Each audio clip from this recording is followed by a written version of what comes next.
Welcome back to the Super Not Funny Show reviews. And today I'm reviewing Foundation Season 2, Episode 9. It's entitled Long Ago, Not Far Away, and it's coming to you from Apple TV Plus. So, what did I think about it? And should you be watching? And before we get into the review, get down there, hit like on this video.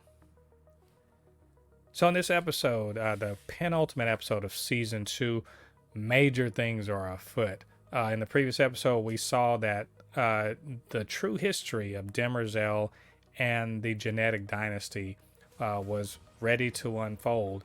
And to its credit, it starts the whole episode just like that. The secret history of Demerzel and how this robot came to be the Forever Empress.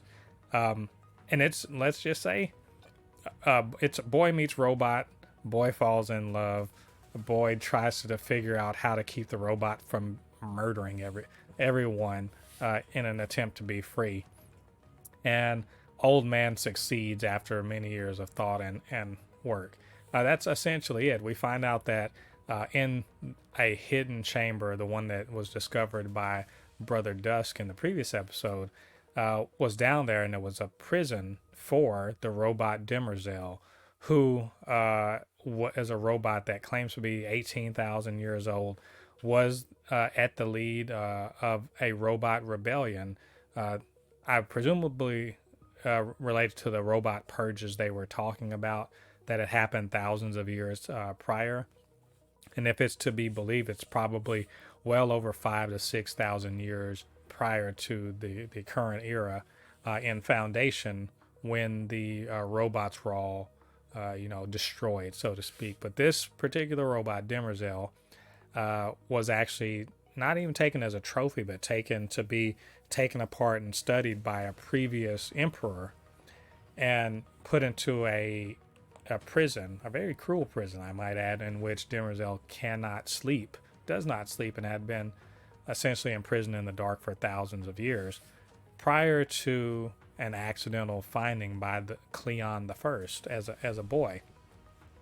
Over the course of decades, Cleon came to fall in love with this storytelling robot, eventually setting her free, but remaining imprisoned within this particular, jail cell, if you will, and continuing to fall in love with her, and to the point where he could eventually figure out a way to free her. But free being a weird word, because, as he said, no one who's in power is ever truly free.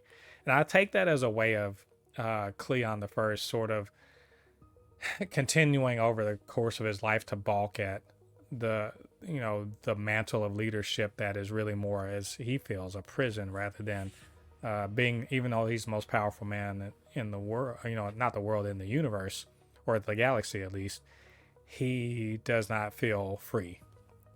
And understanding Demerzel's past, but also being, very much in love with the robot, finds a way to sort of, if you think of it in Star Trek or Star Wars, ideology, it's a restraining bolt, essentially, to sort of, rather than, because she had somehow freed herself of the three laws in order to foment and run a rebellion against humans.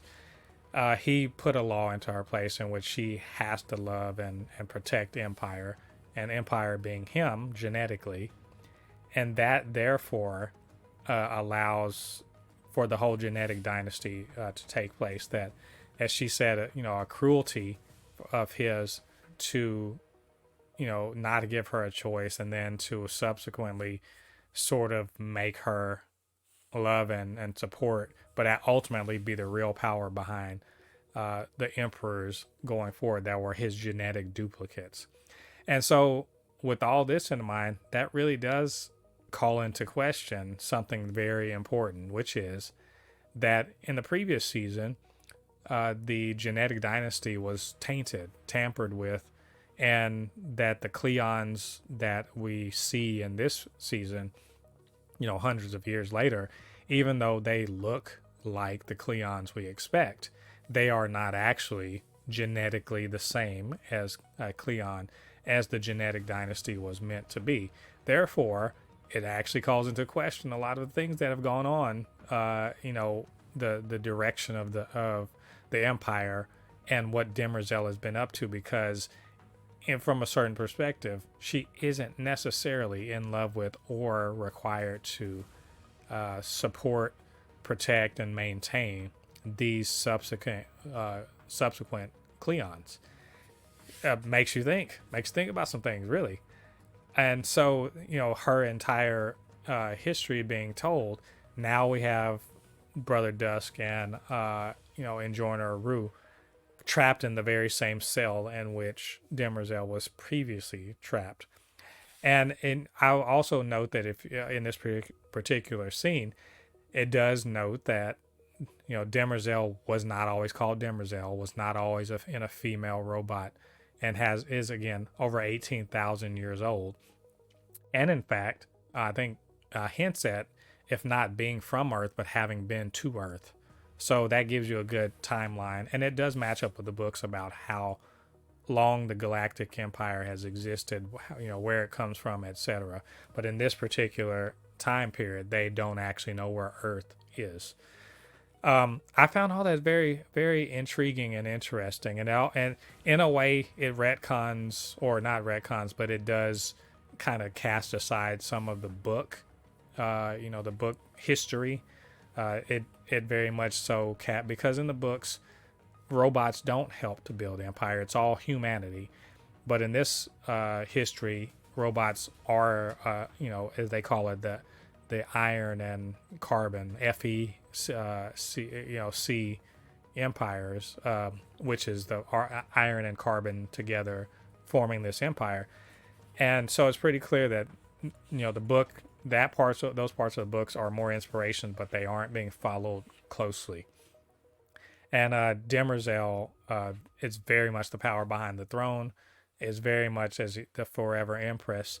And so you have to question, how does a robot direct the vastness of humanity in such a way that doesn't get destroyed, and does it have incentive to actually maintain the vast collective of humanity in any sort of way? Secondly, there's three things going on this. So there's that storyline. There's also what's going on with Gaal and Salvor as they try to deal with the colony of Mentalics. Last we checked, Gaal was being set up to essentially receive the consciousness of Tellem in a pseudo-scientific, pseudo-spiritual ceremony that's very much sounds like sort of like God, a God concept or something like that, whatever it may be. And so we do see that all going on, and it turns into a rescue by Salvor to save her mother from the clutches of Tellem. And she does so like using those little sonic mines and everything like that, and they manage to to get away. But we have two simultaneous confrontations. Tellem beats them to the ship, and there's a one-on-one between her and the somewhat weakened Gaal. But we also have Salvor having a very knockdown drag out against who we thought might have been her, he might have been her love interest Jarko, but it's a very much a down and dirty slugfest, trying to see who gets the rifle, who gets to kill, who can kill the other person first, and Jarko using his telepathy to sort of make her see her ex-lover, who of course is long dead, in order to get some kind of advantage in the fight. And it's quite down and dirty. It's wet and muddy and gross, and there's all sorts of just underhandedness and everything. And it ends with Jarko dying in a airlock in a very gross and hard and ugly way. And it also leads Salvor and Gaal to attempt to join forces against Tellem, but Tellem is damn near Professor X, basically. with her telepathy, which leads to a very unexpected unexpected appearance of one Harry Seldon. How the hell are you alive, my friend? We've got to figure that out, because my man looked like he was straight up drowned in the last couple episodes. So where is this coming from? We need to know. But that leads to the final, and I'd say the most important storyline in this episode, which is the confrontation between the Foundation and the Empire. And let's just say this didn't go the way I thought it would go. It all starts with Day deciding, I'm going to be the man of peace, and he goes down, and they're very much, the Foundation is very much being led by at gunpoint to sort of show him what their church is and what they're all about. And the church is, of course, as he said, it's a munitions factory, and he forces Polly to go through his salesmanship and his basically his spiel that he would give to other people trying to sell them on the Church of Selden. And it becomes all very interesting but it's clear that Day is he's somewhat mocking until he realizes that, like I said, it's a munitions factory and that they're making personal auras. The thing that the Day, Dawn, and Dusk wear, who they are the only ones that are supposedly are allowed in the Imperium to have an aura. And so this very much decides for him that we've got to kill all these people. They've gone a step too far. And he even eventually has a one-on-one. He and Demerzel have a one-on-one confrontation with the ghost of Harry Seldon within the monument. And here is where Harry's very much has been I know what's going on, I know what's up sort of person, and you're just following my plan. But in this case, you very much see him more pleading for them to see reason, that they don't have to go as far as they're going to go, etc. And you also see that he knows who he should be talking to, who is Demerzel. And Day is slow on the uptake to understand that's what's going on. And in fact, he insultingly but not maliciously says, no, you think you are standing out, you're doing something different, that you're breaking away from the mold, that you're doing something I don't expect, but in fact, you are very mundane, that you're not doing anything out of the way. And his dismissiveness of him, but instead looking to Demerzel, who his psychohistory cannot account for, because Demerzel is not human and is not likely to do anything that is predictable in psychohistory, because psychohistory is about humanity.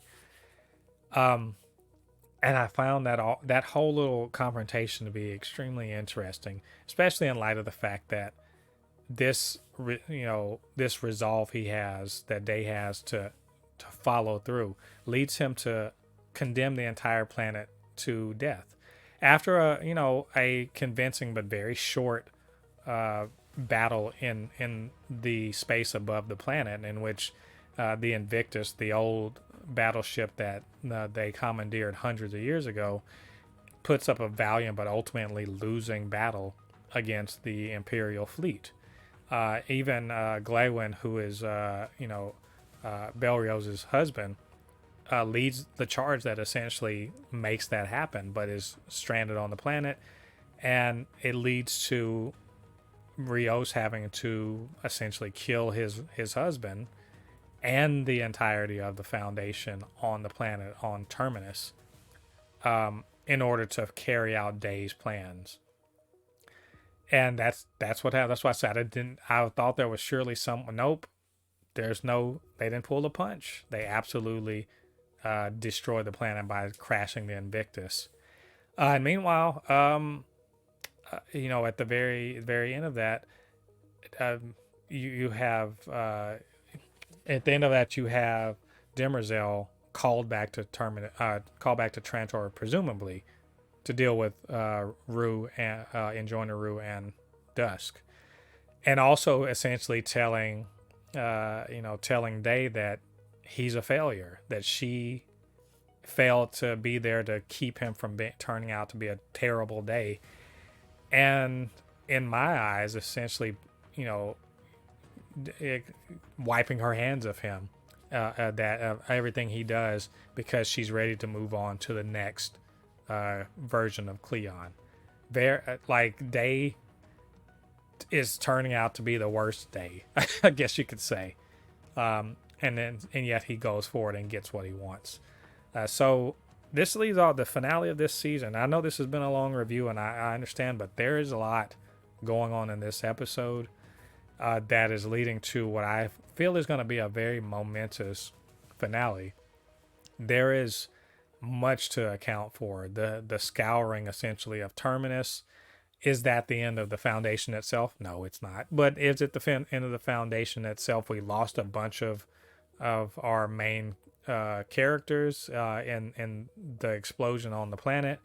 We still have, Gaal, Salvor, and Harry, and what are they going to do for the second Foundation, and how can they deal with this particular crisis?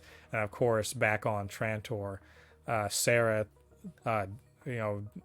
Dawn, and Dusk, and Enjoiner Rue are going to have to deal with Demerzel.